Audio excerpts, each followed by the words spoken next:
সন্ধ্যা হলেই ক্ষুধা লাগে আর আমি চলে যাই মুরগি ফ্রাইয়ের রাজ্যে। হ্যালো এভরিওয়ান, আসসালামু আলাইকুম। বিউটিস লাইফস্টাইলে আপনাদের সবাইকে স্বাগতম জানাচ্ছি। আজকে আপনাদের সাথে নতুন আরেকটি ডেইলি লাইফ ব্লগ শেয়ার করব।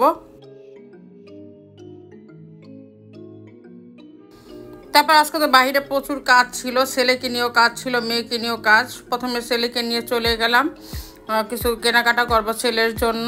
ঈদ সামনে তো ঈদ চলে আসছে। তারপর বাসায় তো কিছু খাওয়া দাওয়া করিনি, চিন্তা করেছি ছেলেকে নিয়ে বের হয়েছি, বাইরে গিয়ে কিছু কফি টফি কিছু খাবো। তারপর প্রিমিয়াম চিকেনে এসে দুইটা কফি অর্ডার করলাম। ভুল হয়েছে, দুইটা কফি না নিয়ে একটা কফি দুইজনে শেয়ার করে খেলেই হতো। এখানে কফির কাপগুলি অনেক বড় বড় ছিল, খেতে অনেক সময় লেগেছে।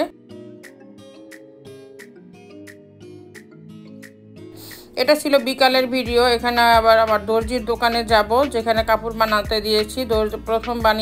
প্রথমে একটা বানাইতে দিছি, যদি ভালো হয় তাহলে ওনার কাছে আবার বানাবো।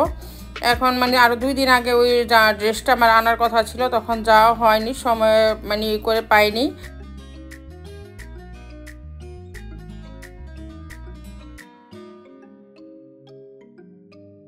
তারপর যাওয়ার সময় দেখি বাচ্চারা রাস্তার মধ্যে খেলাধুলা করছে। প্রায় সময় এরকম দেখা যায়, এই জিনিসটা ভালো লাগে। বাচ্চাদের খেলার তো এমনি বেশি জায়গা নাই। তারপর যেই রাস্তা দিয়ে যাতায়াত করি, এখানে আবার আজকে একটু যানজট ছিল বেশি, রিক্সাও আর গাড়িও অনেক ভিড় ছিল।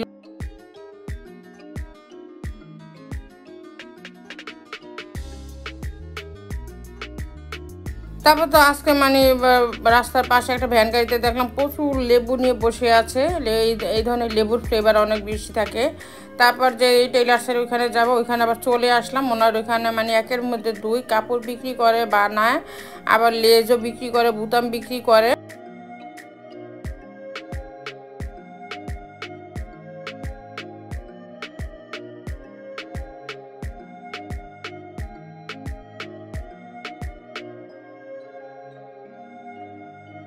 তারপর এখানে অর্ডার দিয়ে ড্রেসটা নিয়ে বাসায় চলে গিয়েছিলাম। বাসায় গিয়ে আবার এসে 2টা ড্রেস বানাইতে দিয়েছি।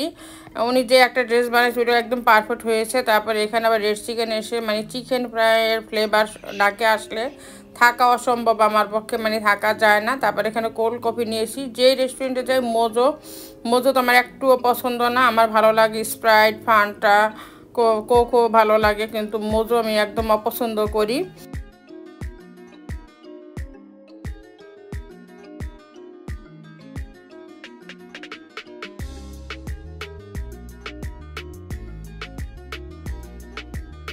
তারপর এখানে খাওয়া দাওয়া করে বাসার উদ্দেশ্যে চলে যাব। আশা করছি আমার আজকের ভিডিওটি আপনাদের সকলের কাছে অনেক ভালো লেগেছে। যদি ভালো লেগে থাকে তাহলে আমার চ্যানেলটিকে লাইক, শেয়ার ও সাবস্ক্রাইব করে দিবেন।